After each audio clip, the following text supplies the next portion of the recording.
Hi అండి. Welcome to Hepsiba foods. మన ఛానల్‌ని ఇంకా సబ్స్క్రైబ్ చేసుకోకపోతే సబ్స్క్రైబ్ చేసుకోండి. ఈరోజు మీకోసం పక్కా ధాబా స్టైల్ పన్నీర్ కర్రీని చేసి చూపిస్తున్నాను. టేస్ట్ చాలా బావుంటుంది. ఎక్కువ కష్టపడాల్సిన పని లేదు. చాలా ఈజీగా చేసేసుకోవచ్చు. ఎలా చేయాలో చూడండి. ముందుగా పన్నీర్‌ని ఇలా మీడియం సైజు క్యూబ్స్ లాగా కట్ చేసుకొని పక్కనుంచండి. ఒక బౌల్ తీసుకొని అర స్పూను కారం వేసుకోండి. అర స్పూను ధనియాల పొడిని వేసుకోండి. పావు స్పూను సాల్ట్ వేసుకోండి. అలాగే పావు స్పూను గరం మసాలాని కూడా వేసుకోండి. ఇప్పుడు ఈ నాలుగిటిని బాగా కలుపుకోవాలి. అన్నట్టు మీకు మాట చెప్పాలండి. మన ఛానల్‌లో వీడియోస్‌ని మీరు ఇంతవరకు చూసుండకపోతే చూడండి. ఈ కలుపుకున్న మసాలాలో పన్నీర్ ముక్కల్ని వేసి ఈ మసాలా అంతా ఈ పన్నీర్ ముక్కలకి పట్టించాలి. ఇప్పుడు చాలా ముఖ్యమైన మాట చెప్తాను. మన వీడియోకి లైక్ కొట్టండి. ఇలా కలిపేసి ఈ బౌల్‌ని పక్కనుంచండి. స్టవ్ వెలిగించుకొని ఓ ప్యాన్ పెట్టుకుని 2 స్పూన్లు ఆయిల్ వేసుకోండి. ఆయిల్ వేడయిన తర్వాత ముందుగా కలిపి పెట్టుకున్న ఈ పన్నీర్ ముక్కల్ని ఈ ఆయిల్‌లో వేసి లో ఫ్లేమ్‌లో 2 నిమిషాల పాటు వీటిని గరిటెతో కలుపుకుంటూ ఫ్రై చేసుకోవాలి. అలా అని ఎక్కువసేపు అస్సలు ఫ్రై చేయకూడదు. 2 నిమిషాలు చాలు. ఇలా ఫ్రై చేసుకుని ఒక బౌల్‌లోకి తీసుకోండి. పన్నీర్ ముక్కలన్నీ ఇలా బౌల్‌లోకి తీసుకున్న తర్వాత ఈ బౌల్‌ని పక్కనుంచండి.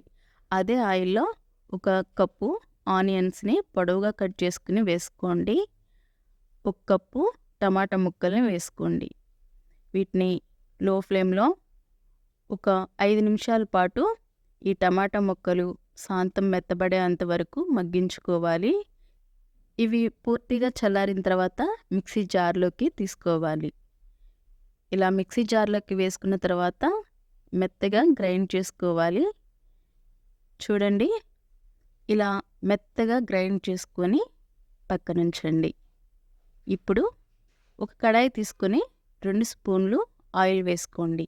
ఆయిల్ వేడైన తర్వాత 2 బిర్యానీ ఆకులు, ఒక ఇంచు దాల్చిన చెక్క ముక్క, 4 లవంగాలు, జీలకర్ర అర స్పూన్ వేసుకోండి.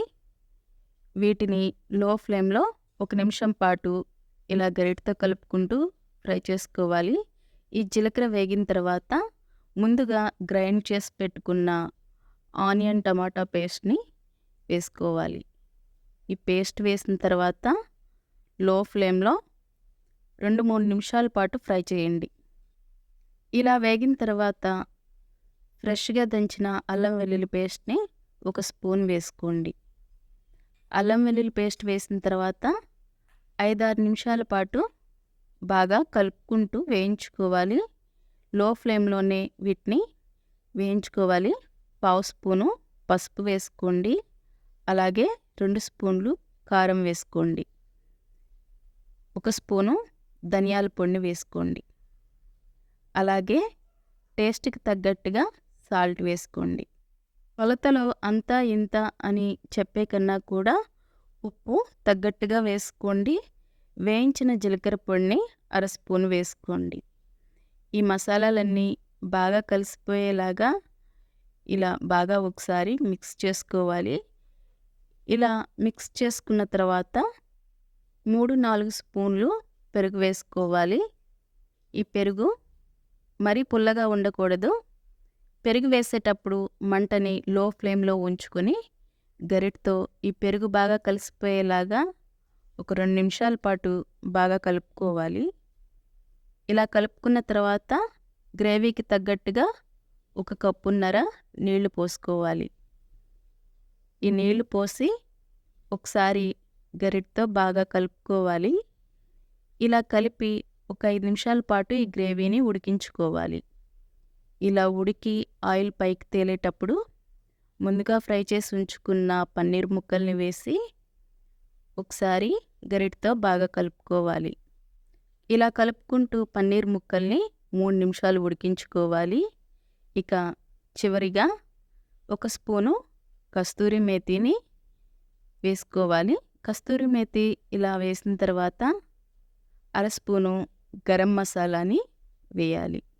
గరం మసాలా కూడా వేసిన తర్వాత ఇక చివరిగా కొంచెం కొత్తిమీరని కూడా వేసి ఒకసారి గరిటతో కలుపుకొని ఇప్పుడు స్టవ్ ఆఫ్ చేసుకోవాలి. నోరూరించే dhaba style paneer curry ready. నచ్చిందా? తప్పకుండా మీరు ట్రై చేయండి. మన వీడియోకి లైక్ చేయండి, ఛానల్ని సబ్స్క్రైబ్ చేసుకుని ఫ్యామిలీ మెంబర్స్కి షేర్ చేయండి.